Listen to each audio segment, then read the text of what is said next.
The topic that we'll discuss this afternoon is shared on the screen: practical implications of the semantic analysis of the lexical item Anavim in the Hebrew Bible. So that's our topic. It's a modified topic on my based on my PhD thesis. It's a little bit different. I've adapted it to the audience, considering that we are a mixture of technical and non-technical, especially in the field that I specialized. So we can move to the next slide. So some of the things that we will discuss in this presentation will have a little bit of a background of what triggered me to do this research, and also a problem that was discussed. And also in the problem, we'll look at the purpose as well. And then we'll also delve into what different people have said about the concept that we'll be discussing. And also we'll look at some problems in what the various scholars have said. Then from there, we will look at the ways of handling the problem, the methodological aspect, and then what we will find in the process of applying the different procedures, and move on to the implications. So these are some of the things that we'll look into. So as a background of this study, the picture that you are seeing on the screen to the right, it's a picture of my mother. So I recall in 2014, I was doing my bachelor's education, and then I received a phone call while I was away about the sickness of my mother. And as I was contemplating about the sickness, being far from my home, about 400, 500 kilometers from home, and being night as well, I couldn't do anything but pray. But then as I was praying, at the same time, I was listening to the radio. A preacher was preaching, and the message was simple: if you don't believe, then nothing will work. If you believe, everything is possible. And he said a lot of things, of which it's the statements in the prosperity gospel preaching. So I took the word that he was saying. Actually, what I wanted to see is my mother getting healed. I prayed, but the situation was not that favorable until the following day. They took her to the hospital. I continued praying, but the situation was worsening. That gave me some questions as to whether what I heard last night on the radio was really true. So it just led me to have a deep interest in the prosperity gospel. So when I was doing as I was finishing my master's studies and then starting my PhD, I found that the topic that I was dealing with had something to do with the problem that I grappled with in 2014. By the grace of God, after some time, my mother got healed, and she's safe and sound at the moment. But then that experience led me to ask a lot of questions about the various claims of the prosperity gospel teaching. So I published the book in 2018, resulting from that experience. But then, even as I continued with the PhD, as I was studying the topic, I didn't know that it would touch on that. But at the end, I found that it also addressed that. So I found that the topic has also something to do with some of the claims that prosperity gospel message says. So we are dealing with the lexical item Anavim. So when we read various commentaries, Bible dictionaries, and even Bible versions, you find that there is a problem to do with this concept Anavim. So it only occurs 21 times in the whole Hebrew Bible. And I should say that I'm using the term Hebrew Bible because I'm focusing on the language aspect. So I'm referring to the Old Testament. But because of the language aspect, that's why I'm using the word Hebrew Bible rather than Old Testament. So it only appears 21 times in the Old Testament. But when you look at different Bible dictionaries, Bible commentaries, and even Bible translations, you find that there are various glosses that have been used to render this term. So some of them are there present, like humble. You'll find some versions will also render them as lowly, downtrodden, oppressed, poor, afflicted, weak, meek, and helpless. Now, when you look at all of these glosses, some of them they are somehow similar, but they are not all the same. So, looking at all these variations, then there is a question as to why do we have all these glosses when rendering this lexical item Anavim. So, to me, that became a problem to say, with this term only appears 21 times, but then it has all these various renderings. And also, what is baffling the most is you find that even when you look at the same Bible version, you find that there is also a lot of variations on how they are rendered. So, as someone with an interest in the Hebrew language, I saw that there is a red flag here that we need to do something. So, this research was done with the purpose of trying to find out the whys we have these variations in the rendering of this terminology or the lexical item Anavim. Why do we have all these terms used to render one term, and yet we only have 21 registrations of this term in the whole Hebrew Bible? So the purpose became to find out what the rendering is for this term, how we can best render this term, to find the sense that can best render this term from the Hebrew Bible perspective, but also at the same time to see if we can find practical implications of that kind of rendering. So that's also something about the purpose of this investigation. Then I spent some time looking at what various scholars have said, serving different Bible commentaries, dictionaries, and the journal articles, and even some books that have been written. So after serving various literature by different scholars, I found that there are also variations on views on how we can understand this thing. So the first view is expressed by those scholars you see in the bracket, and they say the Anavim are the faithful Jews in the Jewish community, especially in the post-exilic period. And they are in the same category as the Hasidim or Tzaddikim. We talk of pious or righteous people of God, those who are devoted to God, as compared to those who are wicked, the Reshaim. So they say these are faithful people of God, and they existed mostly in the post-exilic period. So they are compared with the Reshaim, or the wicked people, the evil people who abandon God. So they say the Anavim are the faithful people of God. And another view, they say, yeah, they are faithful, but mostly when you study them, you find that they are a religious party that also existed in the post-exilic period in the Jewish community.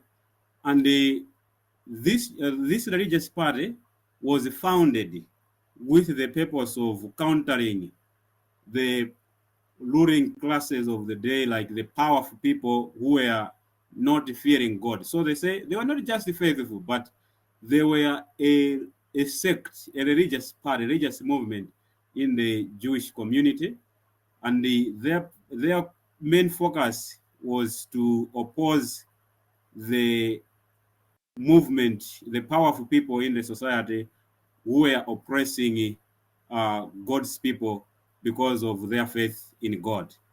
So then there's also a group of scholars who said we can consider the Anavim as a theological movement. So their purpose was not just to fight against the powerful people, but they say it's a theological movement that was opposing the theologies of the elite class. So in their theologies, they were incorporating elements of liberation. Their main focus, they wanted to make sure that their theology, the Jewish theology, is in line with the social cause for the lower class people. But mostly their focus was more of theological rather than a political or social cause. Another group of scholars, they say, no, they are not any sort of sect or class or a group of people, like, but the Anavim are is a term that is used to refer to the nation of Israel in general. So when the nation of Israel compares herself with the powerful nations in the ancient Middle Eastern world, they look at themselves as a lower people who depended more on God. So they say it's not a specific group in the Jewish society. Rather, it's a term that is used to refer to the entire nation of Israel. So that's the other view that has been there regarding these people called Anavim. So the other view that has been there is that the Anavim are the humble people of God. So when we talk of when we use the term Anavim, we are not looking at the social aspect or the economics aspect, but we are looking at the spiritual attitude that one has towards God. That there are people who are humble, people who are depending on God in all their everyday business, as compared to the arrogant, compared to the rude. So they say these are people who are humble, people who depended on God, regardless of their social status, be it the poor or the rich, or the powerful in the society, or those who are on the lower class level. They say, provided they are humble, they depend on God, they belong to this group of people by the term Anavim. Others there who back this view. So another group of scholars say the Anavim are a group of people who show like a social class. So it's a terminology that is used for a description of a social class of the poor in the society. So these are the people who are oppressed in the Jewish community. Specifically, they will refer to the post-exilic period as well. So they'll say those who are poor in the society at the very lower class, suffering the economic exploitation or political exploitation in the hands of the powerful, these are the people who are called Anavim. So for this view, they see the Anavim as a social concept that is used to refer to those who are suffering economically, socially, as well as politically, and as a result, they end up being poor because of the various exploitations that they are facing in the society. So that's also another view. So you can see in total we have viewed 6 views by different scholars trying to explain what this term stands for in the Old Testament. So next we have to look at the problems with the various views that scholars, the different scholars have said. So when you look at all the views that different scholars expressed, you can observe that I found that there is one problem, that is generalization. So what we see first we see that there is either a generalization of looking at the term Anavim as referring to material aspect, so materialistic view where they only focus on the material aspect, like economic injustices or social exploitation that the people were experiencing. So they were just generalized to say all of the Anavim, they are in this category. Or those who say they are faithful people of God, or they are humble people of God, or a theological movement, they are mostly generalizing the spiritual aspect. That's negating the social or material aspect. So that's the first problem. So the other problem that we see in the different views expressed by various scholars is that the dating of the text where this term appears, they mostly date the text in the post-exilic period. So the majority of scholars will say the texts that include this term, they must be post-exilic. That's when this group of people existed. But then when we looked at the texts themselves, we found that this is not true, because we have other texts which are pre-exilic period, other texts which date in the exilic period, while others date in the post-exilic period. And we also have texts which are not so easier to date, especially in the book of Psalms. We have Psalms that are not easier to date which period they really belong to. So I found that we cannot just generalize that all the texts where we find this term must be pushed to the post-exilic period. And so the other problem that we found in all the different views expressed by scholars, we find that there isn't a comprehensive study of all the texts where this term appears. So what we see in different scholars, you find that this scholar has only studied some text, like you just sample out some text and focus on those texts, and then they will generalize the results.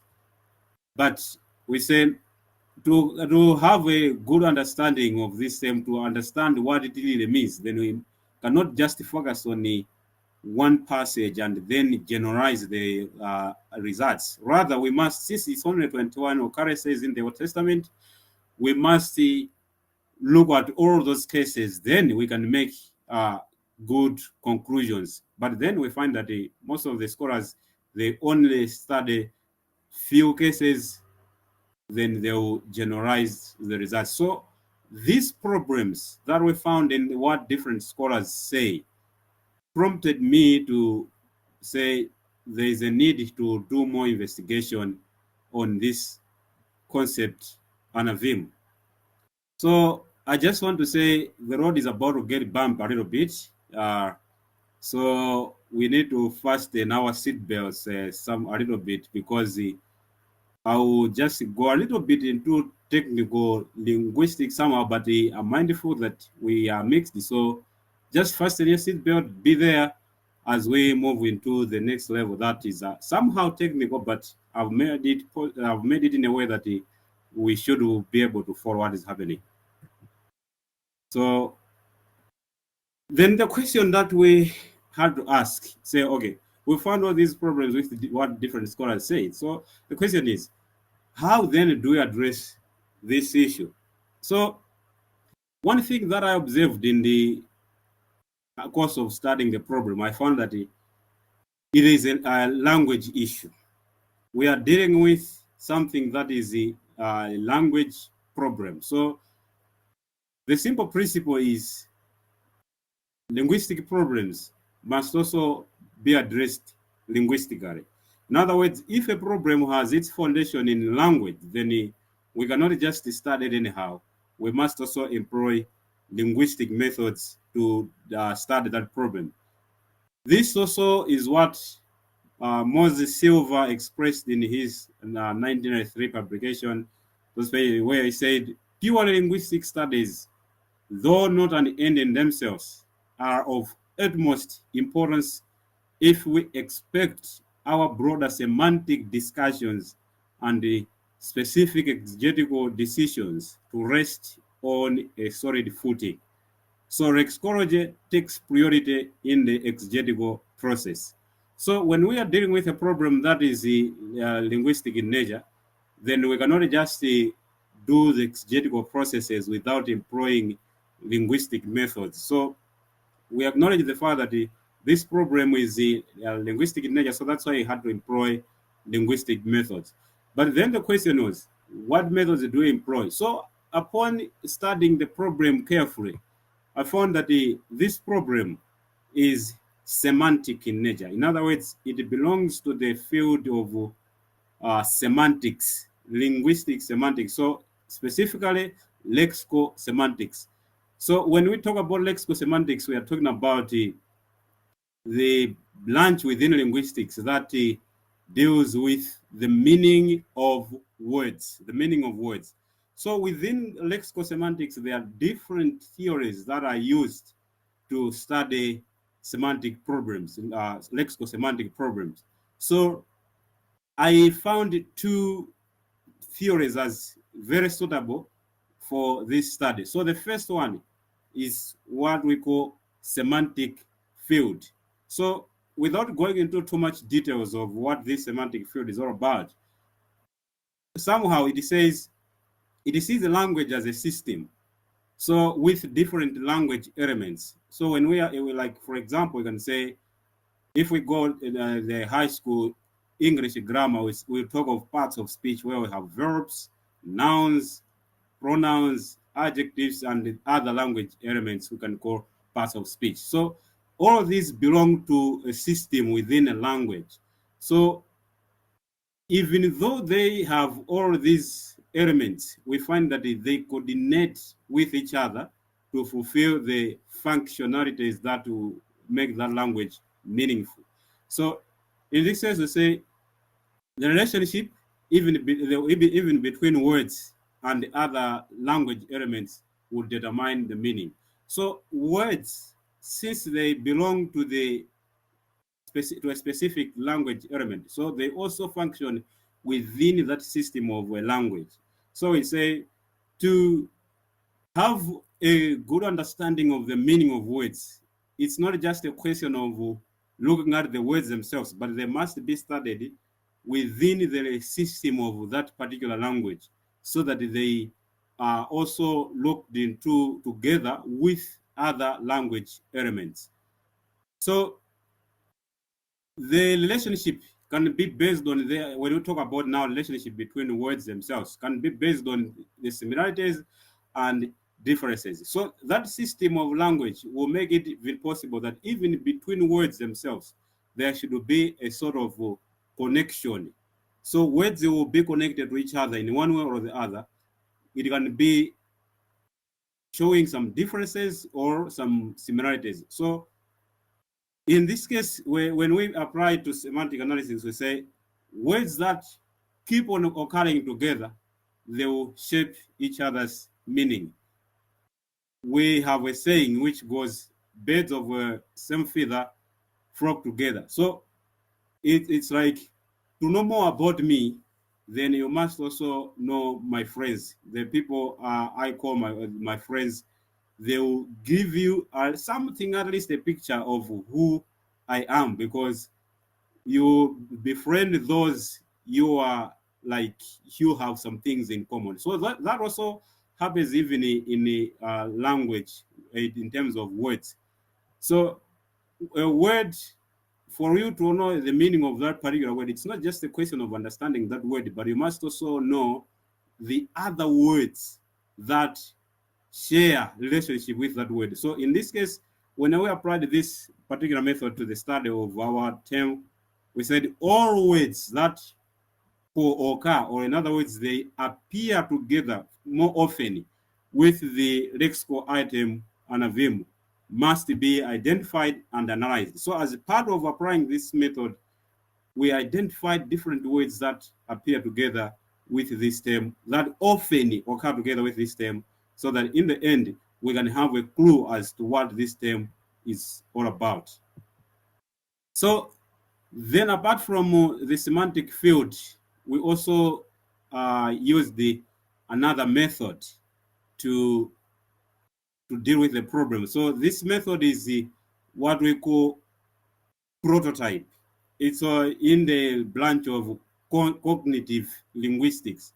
So to put it in a way that we can understand, it's within us as human beings in our mind that when we see things, we want to put them in different categories. So when we look at things, the first question that comes in our mind, what similarities do they have, or what differences? So we put things in different categories. So depending on the similarities, things will be classified in different categories.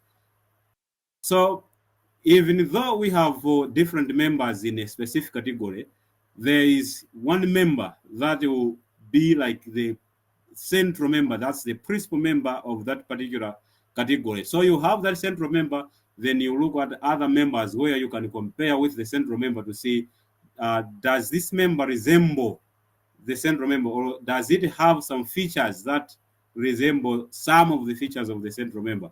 So in the same way, we say words, especially words with multiple meanings, they create a category. So the various meanings will create a category, and so these categories will also share some similarities or somehow differences here and there. So a word develops various meanings due to various quantitative factors. So we can say that a word will keep on changing its meanings, will develop new senses as time passes because of different linguistic problems, which in the studies we also looked at.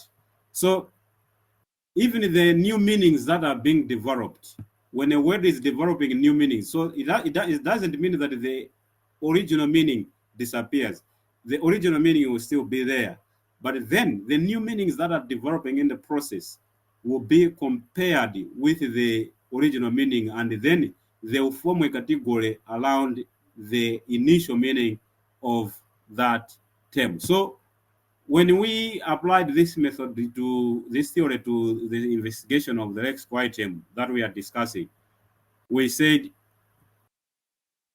the central and extended meanings of the lexical item, meaning Anavim, must also be established. So we said we must inquire whether this lexical item Anavim has multiple meanings, since we saw in the different commentaries, Bible translations, or dictionaries that there are different senses that are used, glosses. So he said, okay, let's assume that this term is polysemous. In other words, it has got multiple meanings. So in this case, what we're going to do, we have to see the category to which these different meanings can create, and then we have to establish what can be the central meaning, and then the other extended meanings and what that may mean.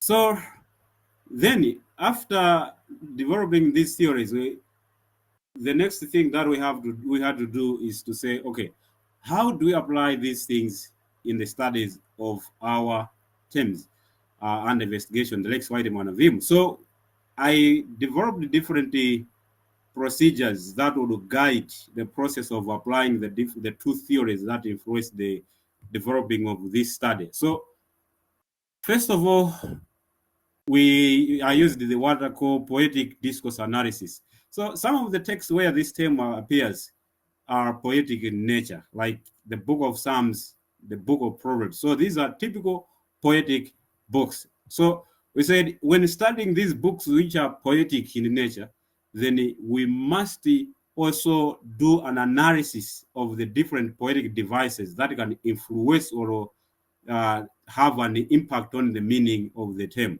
And then we say, apart from doing that, we also have to identify and classify the different contextual domains. In other words, we are talking about the textual context in which that term is appearing. So the different texts, especially in the book of Psalms, the different contexts in which the term appeared were also analyzed to establish how they impact the meaning. So when we talk about the contextual, we are talking about two levels of context analysis. We are talking about context as the outside of the text, impacting the text itself. And then we go into core text. Now we are looking at the text itself, the surrounding text. How do they impact this specific passage or this specific verse where this term is being used? So then, on the context level, we did the what we call collocation analysis. So on the collocation analysis, we try to see the various terms that keep on appearing with the lexical item Anavim. So all of those terms were also identified and analyzed to say which terms appear more often with these terms. So we identified those terms and analyzed them as well. Then we also try to establish the sense. Say, okay, in the various texts, what is the sense of the lexical item Anavim in each and every text without being influenced by the other text, but in this specific text, what is the sense of the term Anavim that we get in this text? So we have also to do that kind of an analysis. And then we did prototype identification. So prototype, we are talking about the central sense. So after discovering that the term has more than one senses, so I said, okay, in this case, which is the central sense? In other words, which is the central meaning and which one is the extended meaning? So we had to identify that. And also sense extension motivation analysis, where we said, okay, we've identified the prototype. In other words, we have identified the central meaning and the extended meaning. Then what contributed to the extended meaning? In other words, what led this term to develop a new meaning? So that was also another level of analysis that we did in the study. So then we applied all of these procedures using the two methods. So then upon applying these procedures, we found that the lexical item Anavim has two meanings, or we can say senses. If we say linguistically, we say they have two senses, or for a better understanding, we say we found that they have two meanings. So these meanings are afflicted and humble. So you can see the two circles that are being presented there. One circle is representing afflicted, the other circle is presenting the humble. So you can see that the other circle is going inside the like it is the humble circle is touching on the afflicted. That is to show that there is an extension. So it developed from the affliction going towards the side of humility, the humble aspect. So the various texts where this term is portraying the sense of afflicted they are present. So talk of Psalm number 9, verse 12, 18, and also Psalm number 10, verse 12, and those other Psalms. So while in the other texts like Psalms 25, verse 9, where we have two terms, and also 149, verse 6, Proverbs, and Zephaniah, we find that the sense there is humble. So then we had to identify the central member in this case. But the question was, how do we identify the central member? So we applied the frequency model that was developed by some scholars. I mentioned that in my studies, Gela and Viviane. So they said we're going to use frequency model to identify the central member. So in other words, the most common meaning, that's the central meaning. The less common meaning, that's the extended meaning. So he said, okay, applying this frequency model, he said most of the texts are showing that the term is referring to the afflicted, while only a fewer texts are referring to the humble. So then we had to move on to do a further analysis to say what are the features that are being portrayed with these two terms? As you can see on the screen, the green part is representing the afflicted, while the other part, dark part, is representing the humble. And in this case, the humble is an extended meaning, so it is radiating from the afflicted going to the humble, but it is not completely independent because they have some things in common. So upon doing a further analysis, it was discovered that these people, Anavim, as afflicted, they are people who are experiencing various forms of suffering. So when you look at all the texts where these terms are presenting the Anavim as afflicted, you find that they have one thing in common. They are facing various forms of suffering. And number two, you'll find that in the Hebrew Bible, I mean in the Hebrew Psalter, that's the book of Psalms specifically, you'll find that they identify the cause of the suffering of these people, and these sufferings are caused by the wicked. So those people who don't fear God are the ones responsible for the suffering of the Anavim. While when you look at the other segments, like especially prophetic writings, you'll find that the sufferings of the Anavim are caused by poor political and economic decisions or policies. So the different policies, if there are poor economic policies or political decisions that are not good, they drag some people in suffering. In the book of Proverbs, it is found that the sufferings of the Anavim are caused by poverty. So those who are suffering and in this category as Anavim, you find that their suffering is depicted as a result of their economic deficiency. So poverty is the factor that is contributing to their suffering. When you also go in other texts, you find that the one thing in common in most of these people, regardless of their sufferings, you find that there are people who still love God. Even though they are passing through various forms of suffering, you find that there are still people who are portrayed as loving God, faithful, committed to God, regardless of their external challenges. And also, there are people who are looking to God for their salvation. So they see their hope is only in the hands of God. So they see God as the only one who can come to deliver them from their problems.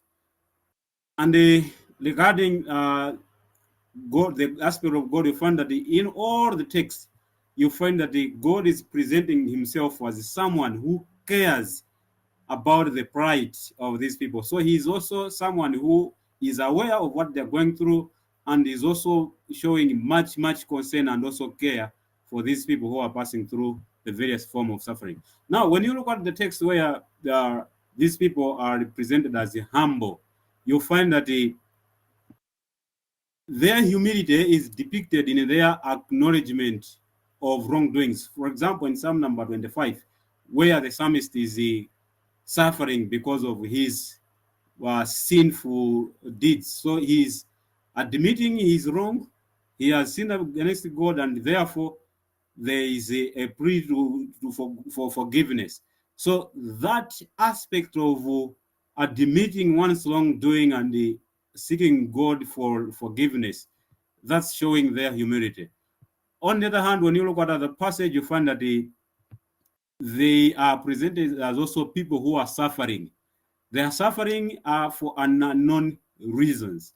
So while the afflicted ones, when they are the central sense is afflicted, you find that the cause of their suffering is mentioned.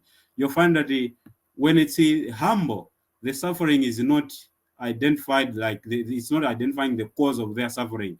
And also, they are presented as people who depend on God for their deliverance. So their act of depending on God is also showing their humility. On the other hand, you find that there are people who follow God amidst spiritual deterioration. So in some passages, you find that their humility, like in the book of Amos, their humility is depicted in the sense that they are living in a society where there is spiritual deterioration, people are abandoning God, but they are showing humility that in that kind of situation, they belong to God, they still depend on God, they still hold on to their faith in God. So that doing of being connected to God, even when everyone is drifting from their faith, is showing them to be humble people.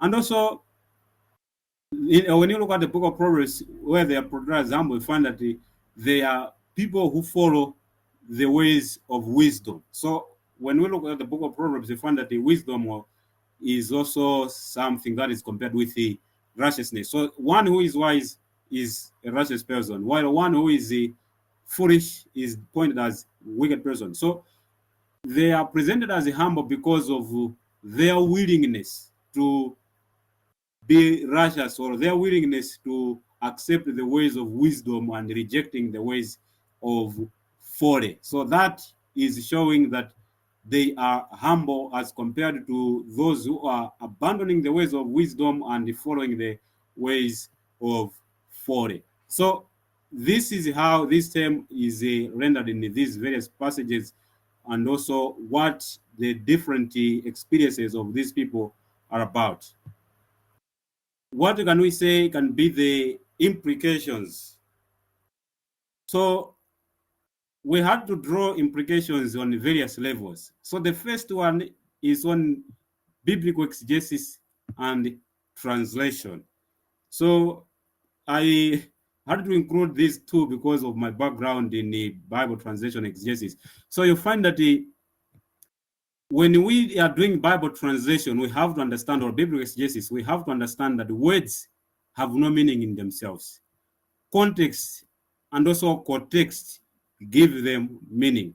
So the point here is sound biblical exegesis and the biblical Bible translation must be based on a proper linguistic analysis, contextual and also contextual analysis.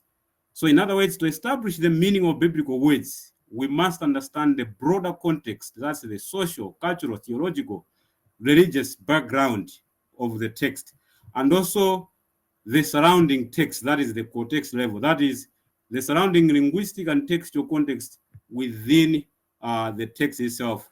So in that case, we are going to establish a sound Bible exegesis, and also our translation will be accurate.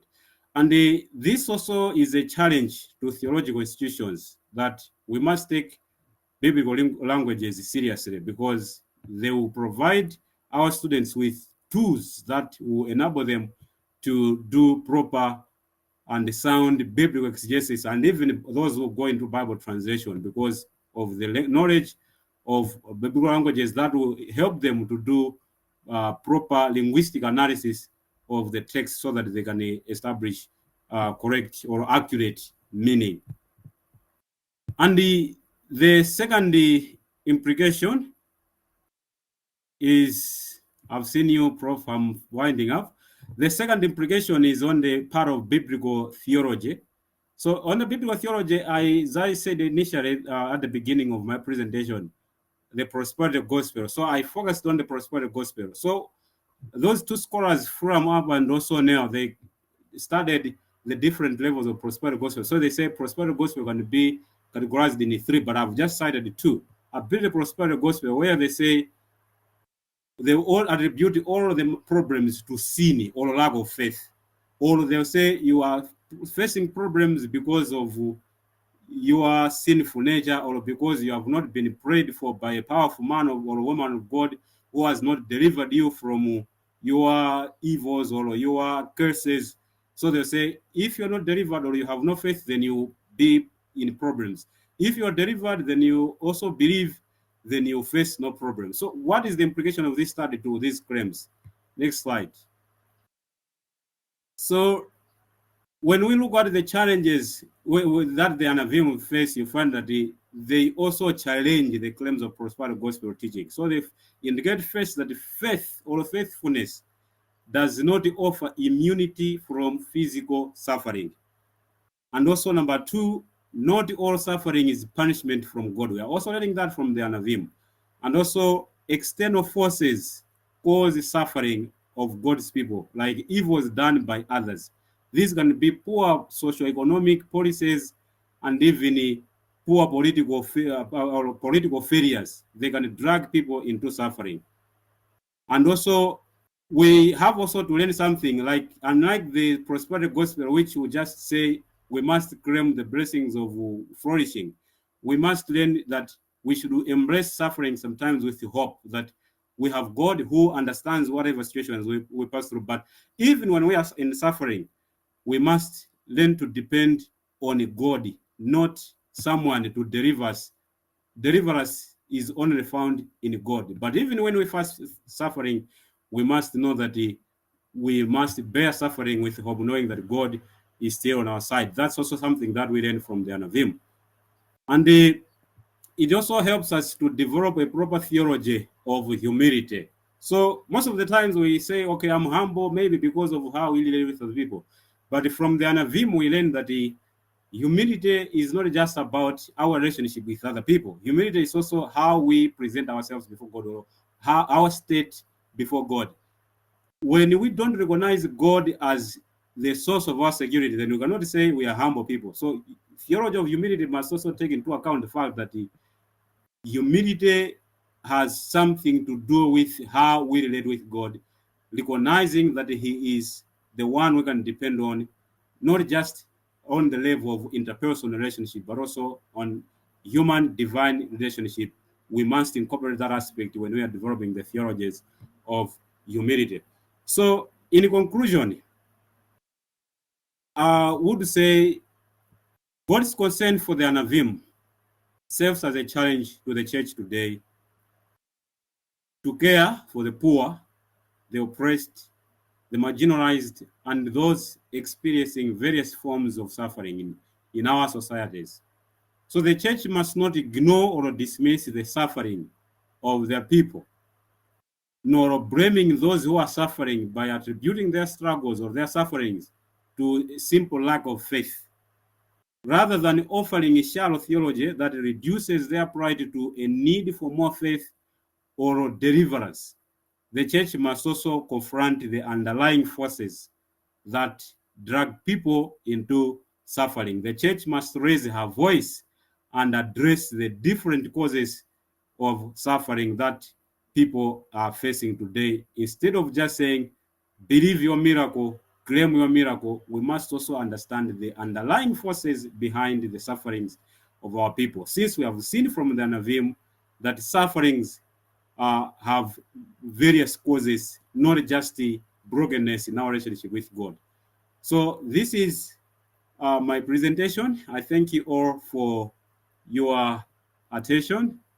God bless you. Thank you so much.